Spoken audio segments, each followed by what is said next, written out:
हरि ओम। इदं राष्ट्राय इदं नमः। आप सभी लोगों का स्वागत है पथिक संदेश लेख पाठन अभियान के इस नए अंक में, जहां पर आज हम चर्चा करेंगे एक लेख की जो अभी पिछले माह में समाप्त हुए महाकुंभ से संबंधित है। महाकुंभ के बारे में कुछ जानकारियाँ और उसके बारे में पथिक संदेश पत्रिका का क्या विचार है, उससे हम अवगत होंगे। तो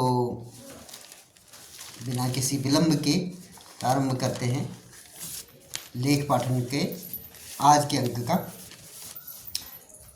लिखते हैं, महाकुंभ सफलता का जनोत्सव। सरकारी आंकड़ों के अनुसार इस महाकुंभ में 66 करोड़ से अधिक तीर्थ यात्रियों ने गंगा, जमुना व अदृश्य सरस्वती के संगम पर डुबकी लगाई। एक भगदड़ की घटना में कुछ श्रद्धालुओं का असमय काल कवलित होना दुखद ही था। कुछ अग्निकांड भी हुए, लेकिन यदि बात करोड़ों श्रद्धालुओं के संगम में स्नान व उनके आने जाने व रहने की व्यवस्था की हो तो योगी सरकार को बधाई देना बनता है।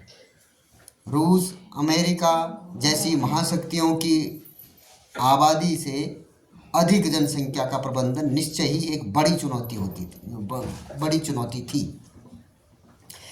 इस दौर में जब उपभोक्ता संस्कृति सिर चढ़कर बोल रही है, तब सनातन संस्कृति का ऐसा उफान हर्षित करता है, जिसमें लोग तमाम कष्ट सहकर संगम में डुबकी लगाने के को आतुर दिखे। त्याग संयम से परिचित कराना कुंभ संस्कृति का उद्देश्य भी रहा है। इस तरह हमने अपने पुरखों की गौरवशाली विरासत का सम्मान किया, जिसमें सदियों से करोड़ों लोग बिना चिट्ठी पत्री के स्वतः स्फूर्त भाव से कुंभ के मेले में जुटते रहे हैं।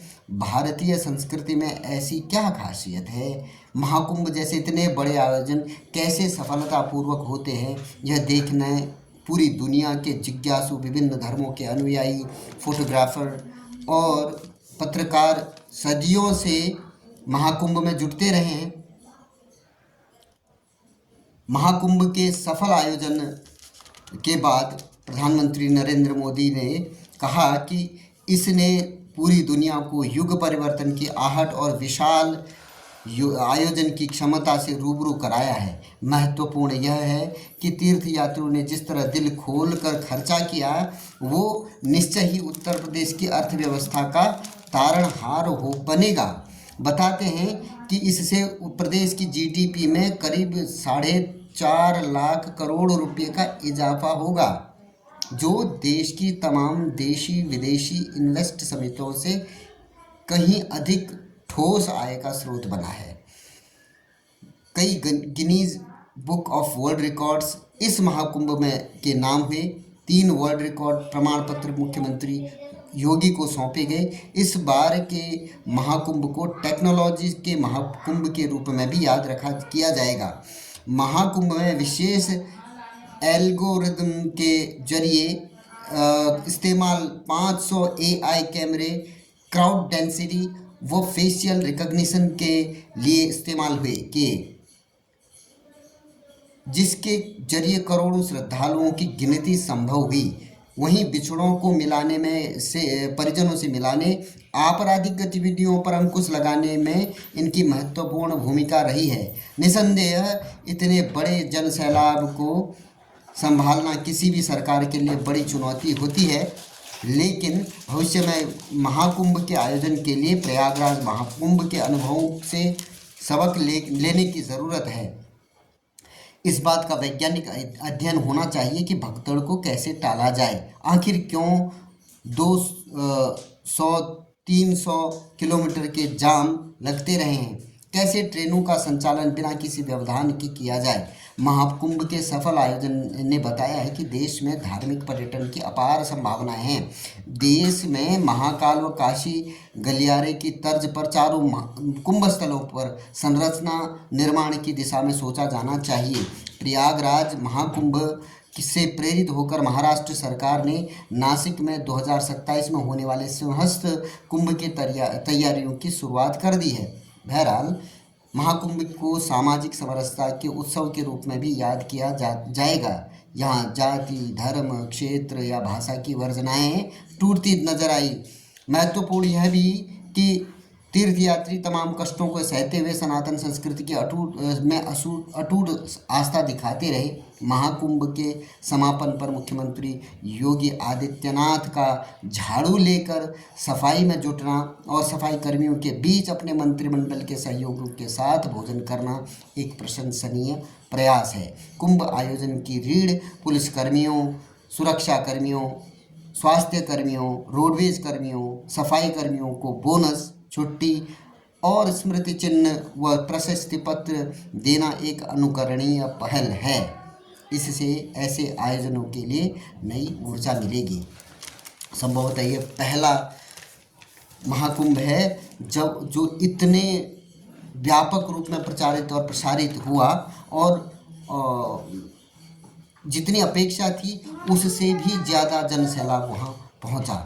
मुख्य बात यह है कि पहले जो कुंभ के आयोजनों में एक विशेष बात होती थी कि बड़ी उम्र के व्यक्ति वहाँ जाया करते थे। कष्ट निसंदेह हर यात्रा में अपने रहता ही था।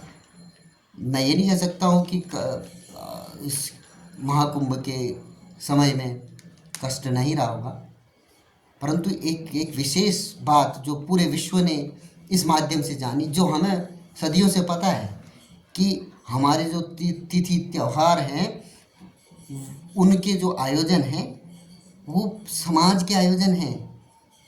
अगर कोई नहीं भी बुलाता तब भी वहाँ पर जन सैलाब इकट्ठा होता। तब भी हुआ जब भारत में विदेशी आक्रांताओं ने जो है हम पर राज किया था, जिन्होंने हमारी संस्कृति को विध्वंस करने का प्रयास किया, तो भी एक सफल आयोजन तब भी रहे हैं, क्योंकि ये किसी एक व्यक्ति का निश्चित किया हुआ आयोजन नहीं होता है। ये हमारे मेले की परंपरा का एक उत्कृष्ट उदाहरण है। ये मेलों की संस्कृति का आर्थिक क्या उसका लाभ होता है, उसका एक उत्तम उदाहरण है। तो इस कुंभ के बारे में बहुत से लोगों ने बहुत सारी बातें कही हैं और मुझे लगता है 66 करोड़ लोगों में हम अधिकतर वहाँ जाके आए हुए हैं। तो आज के इस अंक में इतना ही। अगले अंक में पथिक संदेश लेख पाठन के आपसे पुनः मुलाकात होगी। तब तक